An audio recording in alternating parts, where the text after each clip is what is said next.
अगर आपको भी कभी ऐसा लगता है कि अब बस सब छोड़ छाड़ के, सारी रिस्पॉन्सिबिलिटी, सारी एक्सपेक्टेशन, सारा प्रेशर छोड़ छाड़ के कहीं दूर जाके पीसफुल लाइफ जीता हूँ, तो एक सेकेंड ये बात ध्यान से सुन लीजिए। एक्चुअली आपको पीस इसलिए ही नहीं मिल रहा है कि आप सब चीज़ों से भागना चाहते हो। और हाँ, ये भी थोड़ा हार्श लगेगा कि जितना आप चीज़ों से एस्केप करने का ट्राई करोगे, उतना ही ज़्यादा आपका माइंड और लाउड होता जाएगा। सच बोलूं तो मेन कंफ्यूजन तो ये है कि पीस का मतलब ही गलत समझा गया है, और इसी कंफ्यूजन में अर्जुन भी फंस गए थे। और तब अर्जुन ने भी वही चीज बोली जो आज भी मेजॉरिटी लोग बोलते हैं, मैं ये सब नहीं कर पाऊंगा, मुझे ये सब छोड़ छाड़ के कहीं दूर जाना है। तब श्री कृष्ण ने उन्हें जो समझाया वो सिर्फ अर्जुन के लिए नहीं, बल्कि वो हर उस इंसान के लिए था जो अपनी जिंदगी से, अपनी लाइफ की रिस्पॉन्सिबिलिटी से भागना चाहता है।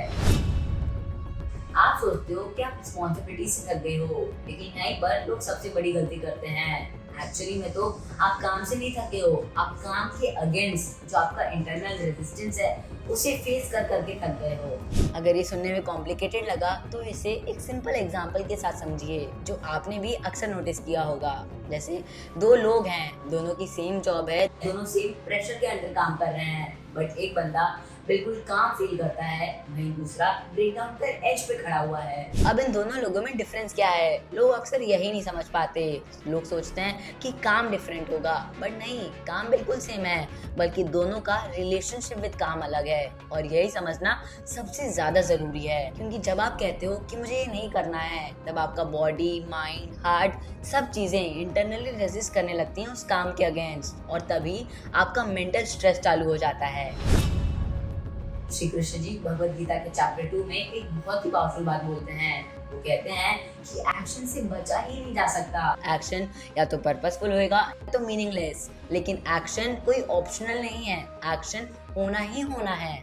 लेकिन यहाँ पे पता है एक डीपर पॉइंट क्या है? लाइफ तो आपको कॉन्स्टेंटली एंगेज रखेगी। क्वेश्चन ये नहीं है कि आप एक्शन यानी कि आप कर्म करोगे या नहीं, बल्कि क्वेश्चन तो ये है कि आप उसे कैसे करोगे। एंड टू बी ऑनेस्ट, यहीं पर तो एक मेन हिडन ट्रैप है। जितना आप मीनिंगफुल एक्शन से भागोगे, उतना मीनिंगलेस एक्शन की तरफ गिरते जाओगे, जैसे कि स्क्रोलिंग, अलग अलग डिस्ट्रैक्शंस या ओवरथिंकिंग। इसलिए इस लाइन को ध्यान से समझिए। आप एक्चुअली रेस्ट नहीं ले रहे और ना ही आप एक्शन से एस्केप कर पा रहे हैं। आप बस अपनी एनर्जी को, अपने टाइम को गलत जगह स्पेंड कर रहे हैं। अब ध्यान से सुनना, श्री कृष्ण जी की ये गीता इंसाइट पूरा गेम ही फ्लिप कर देती है। श्री कृष्ण जी यहाँ पर ये एक्सप्लेन कर रहे हैं कि इंसान इवेंचुअली तब डिस्टर्ब होता है जब वो चीजों के बारे में रिपीटेडली सोचता है, फिर उस चीज से रिलेटेड अटैचमेंट बनती है, फिर expectation, and then eventually last में फियर बन जाता है। अब आप तो इसे अपनी लाइफ में देख लीजिए। आप काम को लेकर तो कम स्ट्रेस्ड हैं, पर उसके रिजल्ट की इमेजिनेशन को लेकर और भी ज्यादा स्ट्रेस्ड हैं। अगर मैं फेल हो गया तो लोग क्या बोलेंगे, मुझसे नहीं होगा, अच्छा लगा या नहीं लगा। इनफैक्ट ये कुछ भी रियल नहीं है, ये सिर्फ आपके माइंड के प्रोजेक्शंस हैं। और पता है आपकी सबसे बड़ी गलती कहाँ हो रही है? आपका जो माइंड स्पेक्युलेशंस और अलग अलग प्रोजेक्शन बनाता है, आप उसे सच मान लेते हो। ये बात तो सभी सुनी है, focus on action and not the results, पर अक्सर मेजॉरिटी लोग इसे गलत समझ लेते हैं। श्री कृष्ण जी का एक्चुअल मैसेज तो है कि अपने एक्शन को फुल प्योरिटी के साथ करो, अपनी आइडेंटिटी को रिजल्ट के साथ अटैच मत करो। ये बात तो अपने आप में ही बहुत डीप है। इसका मतलब है अपना काम करो, अपना एक्शन लो फुल सिंसेरिटी के साथ, लेकिन अपने मन में ये बात क्लियर रखो कि आपका कंट्रोल सिर्फ एक्शन तक ही लिमिटेड है। जब आप इस श्लोक की गहराई को समझ जाओगे और धीरे धीरे इसे अपनी लाइफ में इम्प्लीमेंट करने का ट्राई करोगे, तब इवेंचुअली आपके दिमाग में एक रियलाइजेशन आएगा कि आप कभी भी काम से नहीं थकते। आप तब थक जाते हो जब आप हर एक चीज को कंट्रोल करना चाहते हो, including the outcome of your effort. अब सबसे इम्पोर्टेंट शिफ्ट के लिए रेडी हो जाइए। आप सोचते हो कि जब सब कुछ ठीक हो जाएगा तब फाइनली मुझे पीस मिल जाएगी, बट आपकी ये मॉडर्न डेफिनेशन और श्री कृष्ण जी क्या बोलते हैं, इसमें जमीन आसमान का अंतर है। श्री कृष्ण जी के मुताबिक तो पीस का मतलब है डिस्टर्बेंस के बीच में भी स्टेबल रहना।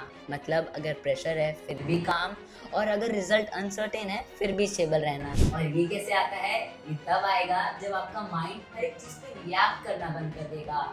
यहाँ पर भी कुछ लोग अक्सर कंफ्यूज हो जाते हैं, इसलिए बात समझना भी जरूरी है कि रिएक्शन ऑटोमेटिक होता है, लेकिन जब आप रिस्पॉन्ड करते हैं तो हमेशा कॉन्शियसनेस से ही आता है। और पीस भी तभी आता है जब आप रिस्पॉन्ड करते हैं, रिएक्ट नहीं।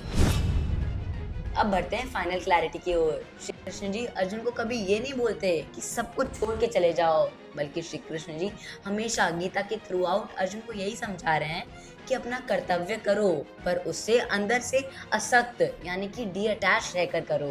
ये बैलेंस समझिए, क्योंकि यही इवेंचुअली रियल फ्रीडम लाता है, जब आपका काम 100% है लेकिन अटैचमेंट 0%। मैं ऐसा इसलिए कह रहा हूँ क्योंकि फ्रीडम का मतलब फ्री टाइम नहीं है, बल्कि फ्रीडम का मतलब है बिजी होकर भी लाइट फील करना, अंदर से स्टेबल रहना और हमेशा पीसफुल रहना।